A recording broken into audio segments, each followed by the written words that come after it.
Some guy on TikTok is telling you duct cleaning pays $500 an hour. Cash, no boss, no degree, just a shop vac and a dream. Sit with that number for one more second, because I spent 3 days going through this industry's real books, licensing fees, insurance quotes, lead costs, the whole autopsy. $500 an hour is not what I found. Here's what I found instead.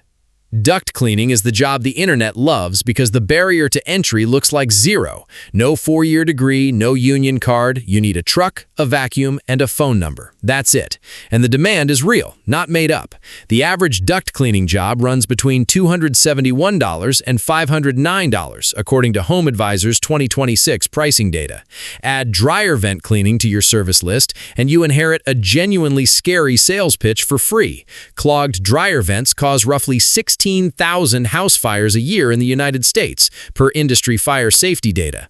Multiply either service by every house in America running central air and a dryer, and yeah, it looks like a gold mine. So why isn't every unemployed guy in your city already rich off this? That's the part nobody puts in the TikTok. Let's build the real spreadsheet. Here's the first thing nobody tells you. Getting in the door costs real money before you clean a single vent. Equipment first. A basic portable brush and vacuum rig, the kind that knocks dust loose inside ductwork and sucks it into a collection bag, runs $5,000 to $20,000 per startup cost data from Zen Business. Want the serious version? A truck-mounted vacuum system that pulls negative air, meaning it sucks contaminated air out faster than it can leak back in through an entire house at once. Add tens of thousands more. Then the van. $10,000 to $30,000, used or new. A magnetic sign on your Honda Civic does not scream professional. Now, licensing. Most states don't require a special license just to touch ductwork. But if you want the industry's real credential, that's NADCA, the National Air Duct Cleaners Association. Membership alone costs $1,055 a year. Fail the certification exam once? A $100 retake fee. Annual renewal if you're not a member? Up to $920. That's real money just to put 3 letters after your name. Insurance. General liability, the policy that pays out if you put a ladder through grandma's china cabinet, averages $48 to $100 a month for a cleaning business, according to Insurion's 2026 data. Hire one helper and add workers' comp, and you're looking at another $1,600 a year per employee. Add it all up. Best case, you're in for $10,000. Worst case, closer to $50,000, and you have not answered one phone call yet. Here's the part that'll break your brain. None of that spending guarantees you a single customer. Now here's the other side of the ledger. The costs that don't show up once, they show up every single week. Fuel, marketing, time. Let's go one at a time. A solo operator can realistically run 2 to 4 residential jobs a day, according to Ramair's 2026 industry guide. At $300 to $500 a job, that is $1,200 to $2,000 a day. Sounds great. That is not the number that matters, because a single job also eats an hour and a half of actual labor plus drive time between houses, per Ramair's own estimate. Here's the number that matters. Where do those customers actually come from? Most new operators buy leads, meaning they pay a website for a stranger's phone number from sites like Angie or Home Advisor. One HVAC service lead costs $15 to $85. And here's the catch nobody explains up front.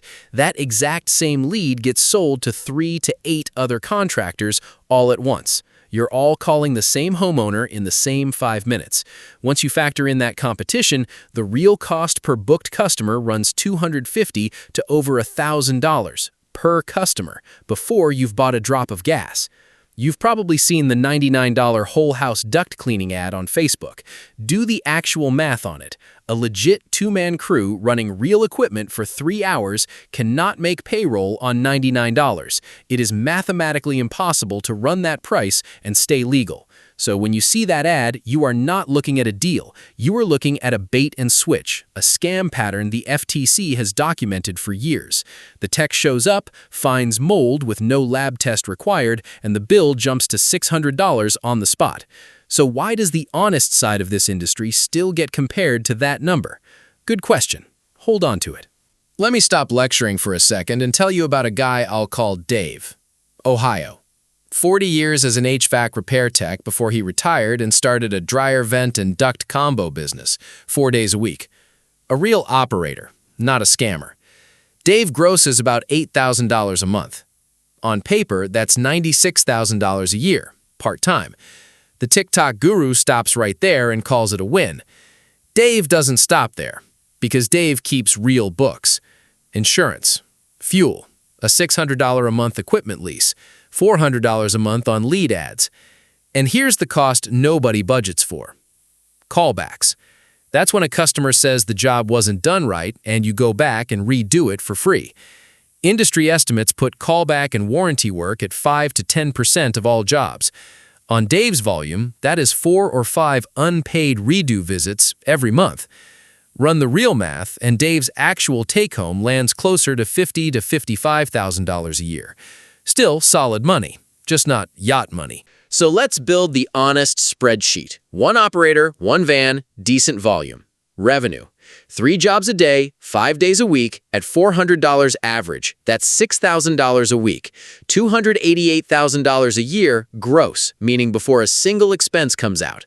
Now subtract. Fuel and vehicle costs, roughly $12,000 a year. Insurance and licensing, $2,000. Equipment lease or replacement, $7,000. Marketing and lead costs, $15,000 to $20,000, because leads never stop costing money. Callbacks and warranty redos, call it $8,000 in unpaid labor. And here's the cost everyone forgets. You are also the guy quoting jobs, driving, answering the phone, and chasing unpaid invoices. Unpaid hours, too.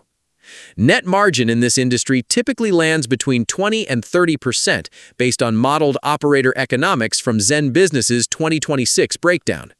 On $288,000 gross, that's $58,000 to $86,000 before you've paid a single employee to help you grow past your own 2 hands. Here's the aha moment. That's a good electrician's salary. It is not a $500 an hour guru fantasy. It is a job wearing a business costume.